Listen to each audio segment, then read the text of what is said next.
Dark room like a vampire tonight. That would be entertaining. If you have the energy and if you feel like you can do it, that would be entertaining. But of course, you have to put on, at least for a second, your best Bela Lugosi. Hello and welcome to Hold My Latte 2022. It's just if you're gonna play up the like I'm in the shadows doing the vampire, you have to do the Bela Lugosi. Like at least a little bit. Hello, lovelies, and welcome to another edition of Hold My Latte 2022 for April. I hope that your Camp Nano is going well. I am working on a project called Stone Skin about a vigilante gargoyle shifter queen. I've been having a migraine on and off for a couple of days now and knew I needed to get this out. And talking with my dear friend, C.E. Dorsett, she made a hysterical joke about if I'm going to do this, my hold my latte from the dark room where I was hiding from the light like a vampire, that I would have to do it as Bela Lugosi. I have no talent for doing Bela Lugosi's voice, and my vampire is very bad, blah. So, I hope you enjoyed the introduction to the video. Charlie so graciously did. I am at 17K on my Camp Nano 50K, so I am above pace for now, but unfortunately the increasing migraine has been dropping me back a little bit. I'm picked a chapter today. When I did my random numbers, it picked the chapter betas. So we are going to meet with my vampire queen all the way back in World War II. I hope you enjoy. Stone Skin, chapter betas. 1943, England. Markham Montblanc shook his head as he sipped a cup of cooling coffee. The elder alpha of White Mountain in the American Northeast left his young son in charge of their pack.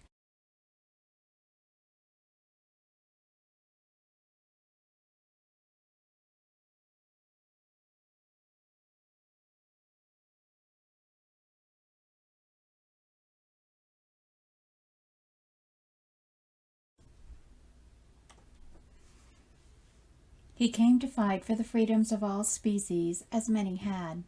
The rumors about the Nazis torturing and experimenting on all non-humans and even butchering certain ethnic groups with close ties to non-humans was of great concern to the remaining species.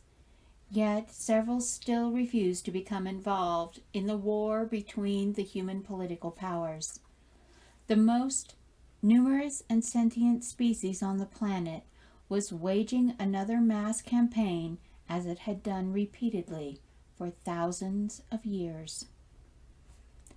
During the midnight meeting, the military command was laying out the flight paths for pilots and the places where soldiers and equipment would be landed to aid the French resistance. The door opened and closed behind him. His beta leaned forward as some of the males in the room murmured. I think the film is about to run. Lady Wassie and Lady Leor just came in. Beta Keith snickered, referring to his love of movies. 5 pounds says the demon queen will be sucking one of the Brits or Aussies' blood and anything else she wants by the end of the week. A pale hand with pearly nails caressed Keith's arm as Lady Wassie sat next to him. Palest blue eyes, with pupils that were slit like a cat's but sideways, winked at him. My dearest Beta, you always underestimate me. 2 days, 3 at the most. Keith chortled as Markham gave them both a glare to silence them, when Air Marshal Dowding, in charge of the strategy meeting, cast a glance at them. Shaking his head, the British Air and Elite Forces commander announced, "And we will be taking an unorthodox approach to the next phase of the war. As you can all see from the maps, the German Nazis have entrenched themselves in France. In order for our invasion to be a success and liberation operations to work, we will need to get in there, aid the French resistance, and clear a path to the German border. All of you who are here have the highest level of security clearance, and you will not discuss our guest allies. Ladies, Alpha." Dowding held out his hand to them as they stood and came forward. "My name is Markham Montblanc from White Mountain, Vermont. My rank in the United States military is colonel, but my rank among my species is Alpha. I am not human, and neither are half the men in this room." "You bloody well look human," a British captain declared, but the Australian pilots and officers shifted nervously. "I am not. Since the Middle Ages, there has been a punishable by death restriction against revealing ourselves to the humans, but the war we face is unlike any other. Our enemy is bent on conquering and destroying the world." Colonel Markham took off his coat, shirt, and then stepped out of his shoes and trousers. He shifted to his war-waging form, then back. "I'm a werewolf." Marguerite stepped forward as he redressed in front of the shocked room, introducing herself as her inner shadow emerged. Her eyes changed from brown to scarlet, while her fangs emerged. "I am Lady Leor of the Hatu Leor Coven of Vampiri, or as the American cinema calls us, vampires. My people are leading the French resistance. We carry messages, gather information, and smuggle humans out of the war zone. We will be the ones guiding and protecting you in France." The Aussie Alpha, wearing a lieutenant colonel insignia, demanded hotly, "You have no right to put the rest of us at risk by exposing us, Alpha LeBlanc, Lady Leor. Not after these bloody Brits sent half our people down under on convict ships." "This is bigger than the old conflicts and unforgiven grudges," Angel interrupted. "I have been to Germany. You don't know half of what they are doing there. Their superior race will mean the extinction or enslavement of everyone, everywhere. They must be stopped." "Why should we listen to you, Sheila?" the Aussie lieutenant colonel snarled. Dropping her skirt, she began unbuttoning her silk blouse and let it slide off his arms. "Because I'm one of the things Shakespeare warned you about," Angel announced as she walked toward him slowly. Her voice dropped to a seductive level as she stepped out of her shoes and began to change. "There are more things in heaven and earth, Horatio, than dreamt of in your philosophies." Her cat-like pupils slits became wider and more pronounced as her body became more curved, pressing against the seams of her bra and panties. She paraded across the room of aghast males as her wings spread from her back, while her tail moved back and forth lazily. She stopped in front of Lieutenant Colonel Alpha O'Neill, letting her tail rub his leg before it touched his brother. "What in the hell are you?" Beta O'Neill breathed out in shock. She could smell the taint of his pain. She knew that scent well. He lost his mate and come to the war to die rather than waste away from his wolf's grief. Hell has nothing to do with me. Her lower fangs snapped up as she grinned with a mouthful of pointed teeth that gleamed like mother of pearl in the dim light. The older O'Neill stood and put himself between his younger brother and her. "Step away from my brother." She laughed sultrily. "I am something you and your entire pack could not kill, Alpha of Walpole." "Please put your clothing back on, succubus," Marshal Dowding ordered in a droll voice. "Ladies and gentlemen, Lady Wasi is a demon, and as you saw, werewolves and vampires are real. If demons and monsters are afraid of our enemies' plans, then we should be too. Starting tomorrow evening, some of you will be getting some very specialized training in the Cairngorm with our allies." "I won't do it." A human major stood up. "God gave men this world, and these beasts should be burned or gassed. They're abominations to the Father." He stormed out, ranting, "We're selling our eternal souls to win. It would be better if we surrendered and joined the Nazis against these things."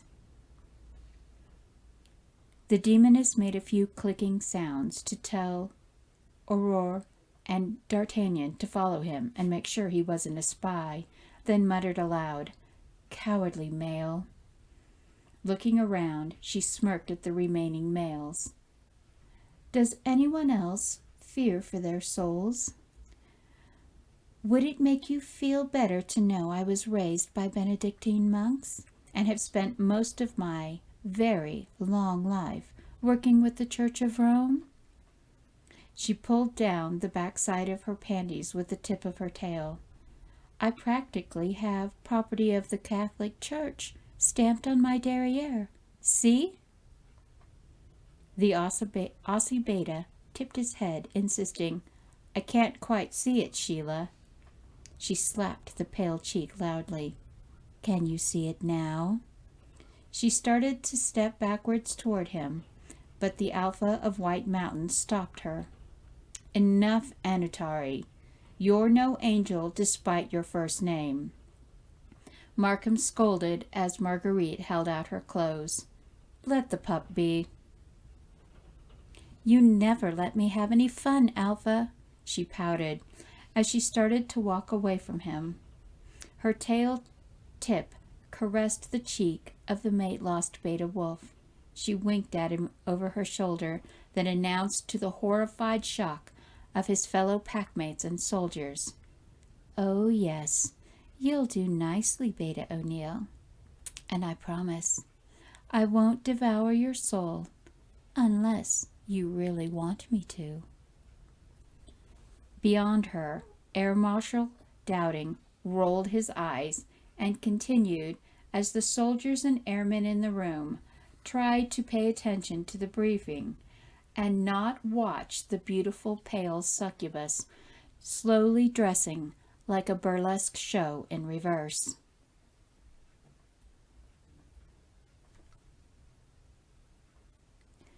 June 1944.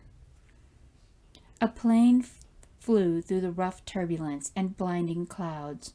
Aura was checking the werewolf males and human men's gear. "Remember, listen for the whistle of the cruar. We do not need to see the ground to know how high we are. When you hear the whistle, deploy your parachutes immediately. Bank back and brace for a hard landing." The Germans are testing a new technology using sound energy waves to detect aircraft and the larger chutes of paratroopers. Unfortunately, there's no countermeasures available yet, Angel announced. They can see the planes coming regardless of the weather, so after we drop, they will fly on to unload a payload of munitions onto German targets. The light in the back of the plane flashed twice. She, Oro, and D'Artagnan shifted to their largest form, their demons, quickly stepping into their harnesses as their jump partners stepped up. Beta O'Neill stood in front of her as she bent, so Lieutenant Colonel Alpha O'Neill could tighten the straps on either side of her wings and clip himself to her. "I get the front today," Sam grinned at her over his shoulder as he waited for her to clip the D-rings to his harness. She jerked the straps tighter, pulling him flush against her demoness's front. He nestled his head between her breast. "Ah, my favorite place, my queen." And Jael's demoness chuckled at his flirty tone, then licked the side of his cheek. "Ah, my favorite flavor, my thrall." His brother shook his head, then growled, "Focus on the mission. Your monsters can play later." Looking up at her, Sam grinned. "I promised to lick the blood of the Nazis off." An explosion shook the plane. It lurched sideways in a tight spiral before tipping nose down. They were crashing. Oro and Dart forced the door open as Angel roared above the wind. "Emergency chutes. Dart, Oro, go with them. Jump now. I'll get the pilots." The O'Neills unclipped themselves as she shrank. Then she rushed forward with the harness hanging loosely on her. Glancing over her shoulder, she saw the warriors jumping out of the falling plane. But Sam followed her forward, carrying 2 spare chutes. She yanked the door open and was shocked that the cockpit was gone. Suddenly, she heard a sound just before a second bomb hit.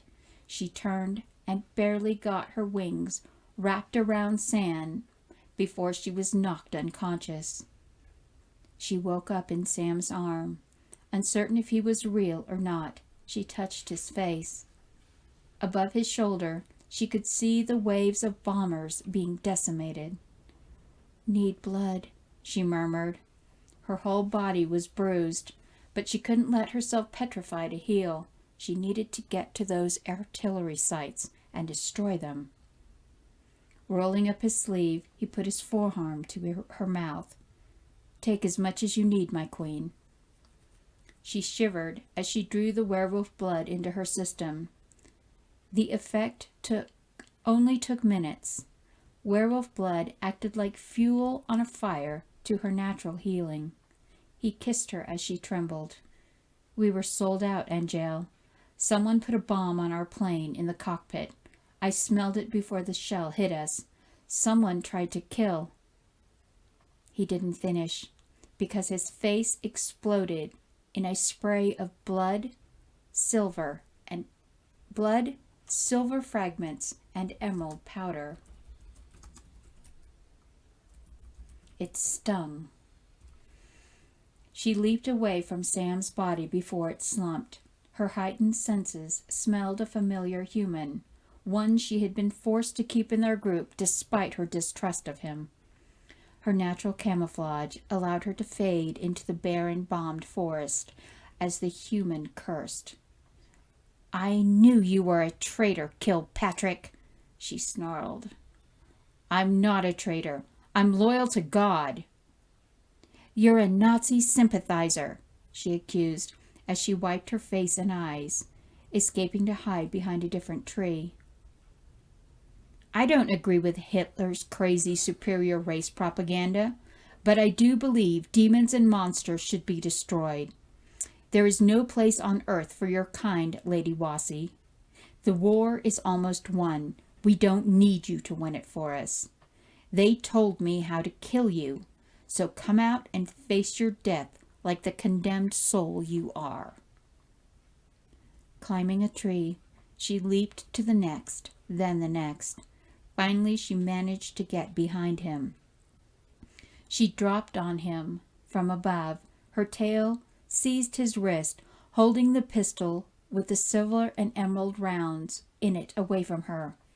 The bullets flew uselessly into the trees as he emptied it in terror. She could smell the reeking stench of his fear as she snarled in his face. "Tell me who the other Nazi spies are, and I'll let you live." "Burn in hell," he screamed as she dug his heart with her claws. Pulling it out, she bit and drained the quivering organ as he died. As her system processed his blood memories, she clicked loudly, seeking Oro or D'Artagnan. "I'm so sorry, my beta." Picking up Sam, Angel wept over him. Then she launched herself skyward. She needed to find her unit and radio back to England and the Allies. Operation Overlord had to be postponed. The Nazis knew the Allies planned to land at Normandy tomorrow.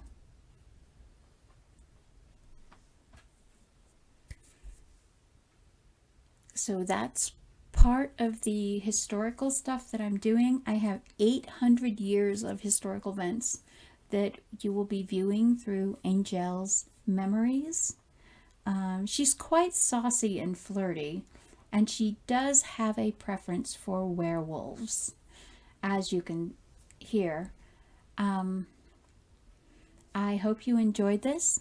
I hope that your Camp NaNo is going very, very well, and that you are fortunate enough to get to join many of the daily or weekly productivity sprints going on. You can find this rough draft. I'm posting the number accountability on my Inkitt as I write the chapters. So enjoy and be blessed and have a very lovely April.